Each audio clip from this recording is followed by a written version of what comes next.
Sudah mulai. Assalamualaikum warahmatullahi wabarakatuh. Waalaikumsalam warahmatullahi wabarakatuh. Baik, yang terhormat Bapak dosen pengaku mata kuliah konsep dasar IPS SD dan teman-teman semua yang saya banggakan. Baik, pertama-tama marilah kita panjatkan puja dan puji syukur kehadirat Tuhan Yang Maha Esa, karena berkat rahmat-Nya kita dapat berkumpul bersama-sama di kelas kita pada pertemuan kali ini. Baik, pada diskusi kita pada pertemuan kali ini ada 3 sesi. Yang pertama adalah pemaparan materi, yang kedua sesi tanya jawab, dan yang terakhir adalah penutup. Baik, mungkin kita langsung saja masuk ke sesi yang pertama. Mungkin kita memperkenalkan diri terlebih dahulu. Perkenalkan, nama saya Keturunan Anggara selaku moderator, dan di sebelah kiri saya ada Amelia Reski sebagai pemateri pertama. Selanjutnya ada Tiwi Taruna Putri sebagai pemateri kedua, dan selanjutnya ada Sakina Rizky sebagai pemateri 3, dan ada Elsa Mansur, selanjutnya Karlina, Indira Mawati, dan Yevi Muslim sebagai notulen. Baik, mungkin kita langsung saja ke sesi yang pertama, yaitu pemaparan materi yang akan dibacakan oleh teman saya kepada saudari Amalia. Saya persilahkan. Oke, baik, terima kasih kepada moderator telah mempersilahkan saya. Oke, di sini saya akan memaparkan materi tentang faktor-faktor penyebab terjadinya penjajahan di Indonesia. Sedikit ada 2 faktor yang mengakibatkan wilayah Nusantara ini dijajah oleh bangsa Barat, yakni faktor eksternal dan internal. 1. Faktor eksternal. Dia berkembangnya kepercayaan yang dilahirkan dari ajaran Konfusius bahwa dunia itu bulat, tidak datar sebagaimana ajaran yang berkembang sebelumnya. Dengan kondisi ini, bumi bulat ini memungkinkan bahwa apabila orang yang melakukan pelayaran, maka pada akhirnya akan kembali ke tempat semula. 2. Adanya masa renaissance di Eropa. Ini ditandai oleh munculnya kebebasan bagi setiap orang yang berkreasi dan kreasi. Dampak dari era kebebasan ini telah menghasilkan sejumlah penentuan baru yang sangat berguna bagi kehidupan umat manusia, seperti yang ditentukannya pada peta bumi, kompas, kapal-kapal, serta penggunaan mesin yang telah mengangkat mereka untuk mengadakan penjelajahan keluar dari benua Eropa. 3. Munculnya Islam sebagai kekuatan baru di wilayah Timur Tengah Afrika Utara yang berhasil menguasai jalur perdagangan atau pintu yang menghubungkan antara dunia timur dan dunia barat. Jatuhnya kota Konstantinopel tahun 1453,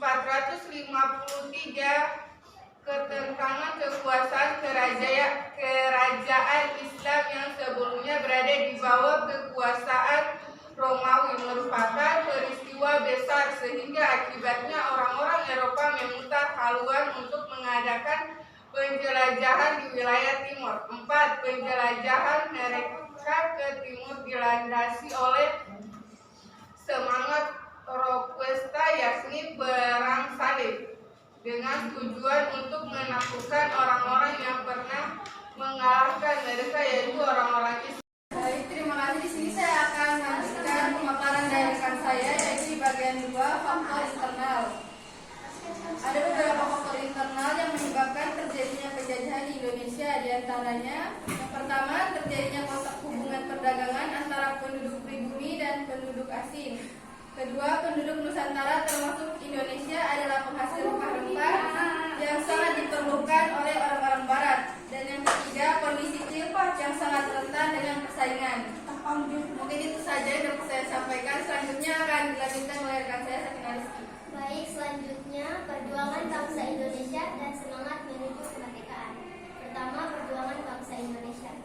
Perjuangan bangsa untuk mencapai kemerdekaan di negara-negara Asia yang pernah mengalami proses penjajahan pada umumnya mencapai puncaknya pada pertengahan abad ke-20, yakni melalui proses dekolonisasi antara tahun 1945 sampai 1955. Selanjutnya saya serahkan kepada rekan saya. Saya akan melanjutkan pemaparan dari teman saya, yaitu yang kedua ada semangat kebangsaan. Sistem tanah bangsa mewajibkan rakyat menanami sebagian dari sawah atau bagian dengan tanaman yang digaungkan. Adapun pokok-pokok peraturan tanaman bangsa itu, yang pertama ada satu, petani diwajibkan menyediakan seperti badan-badannya. Yang kedua, hasil tanaman wajib diserahkan kepada pemerintah. Yang ketiga, tanah yang digunakan harus tanaman wajib. Yang keempat, ada tanaman yang diperuntukkan bagi pembelian tanaman wajib.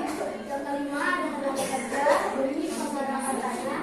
Yang keenam, ada mereka yang tidak memiliki tanah. Dan yang terakhir ada perusahaan tanah wajib. Selanjutnya akan dilanjutkan oleh rekan saya.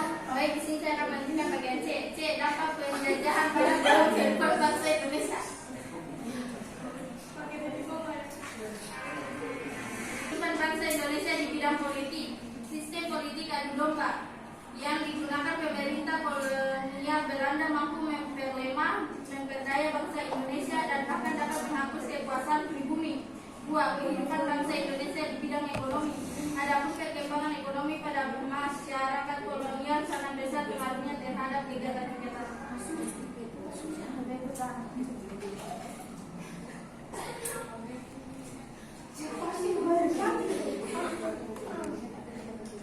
Baik, saya akan melanjutkan materi dari rekan saya.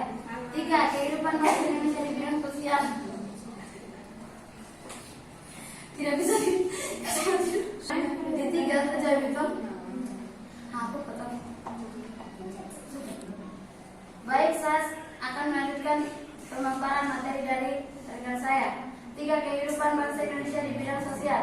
Kehidupan sosial yang dialami oleh rakyat Indonesia pada masa penjajahan Belanda antara lain diskriminasi ras dan intimidasi yang diterapkan pemerintah kolonial Belanda.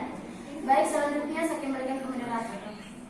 Baik, pemaparan materi yang akan kita bahas pada pertemuan kali ini selanjutnya adalah sesi tanya jawab. Di sini saya akan mempersilahkan kepada teman-teman untuk mengajukan pertanyaan maksimal 3 pertanyaan.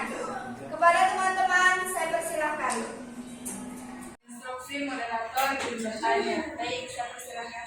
Baik, perkenalkan nama saya Nurda Yasmin, perwakilan dari kelompok 1. Adapun pertanyaannya, bagaimana penjajahan dapat mempengaruhi identitas budaya suatu wilayah? Sekian, terima kasih.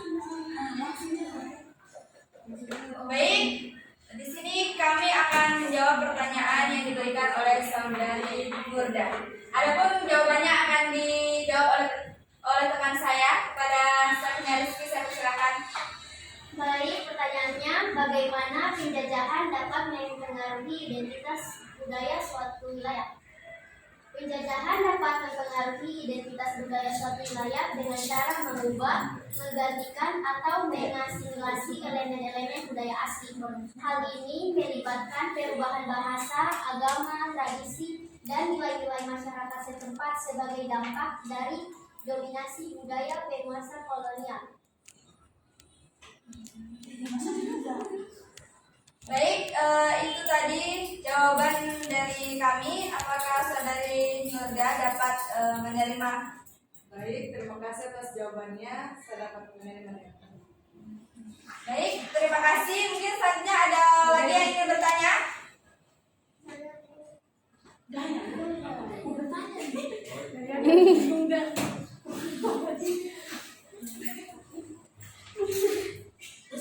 Baik, kepada saudara Dayat saya persilahkan.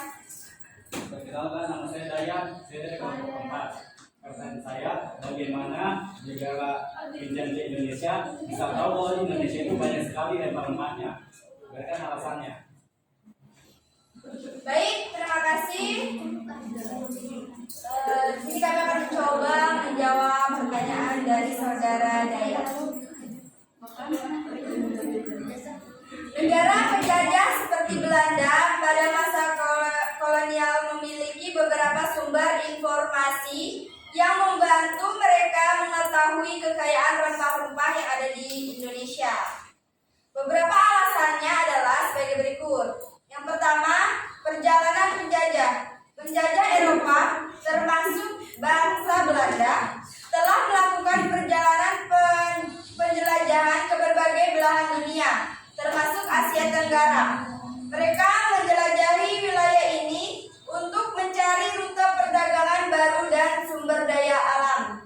Selama perjalanan mereka mencatat temuan mereka, termasuk keberadaan rempah-rempah yang ada di Indonesia. Alasan yang kedua, kontak dengan pedagang lokal. Penjajah Eropa menjalin kontak dengan pedagang lokal di wilayah-wilayah yang mereka kunjungi. Pedagang lokal ini dapat memberikan informasi mengenai kekayaan alam setempat, termasuk rempah-rempah yang mereka jual kepada pedagang asing. Baik, itu tadi jawabannya. Kepada saudara Dayat, apakah jawaban dari saya dapat diterima?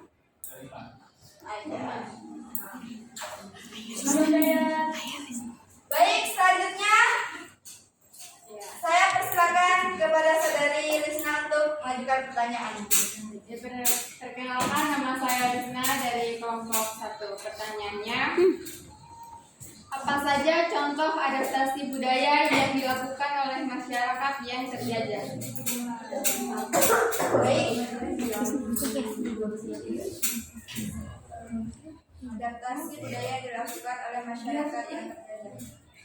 Baik, di sini kami akan menjawab pertanyaan dari saudari Lisna. Adapun pertanyaannya, adaptasi budaya yang dilakukan oleh masyarakat yang terjajah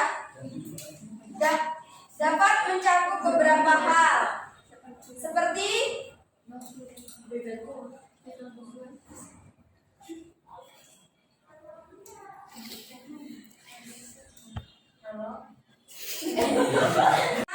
penerimaan bahasa dan komunikasi. Masyarakat yang terjajah mungkin mengadopsi atau mempelajari bahasa penjajah sebagai bahasa kedua mereka. Mereka juga dapat mengadopsi cara komunikasi dan norma-norma sosial yang diperkenalkan oleh penjajah. Dan yang kedua, pengaruh dalam pakaian dan gaya hidup. Masyarakat terjajah seringkali mengadopsi pakaian dan gaya hidup penjajah.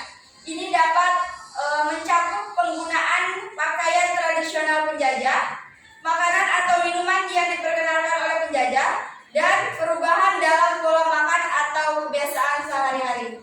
Baik, kepada saudari Lisna, apakah?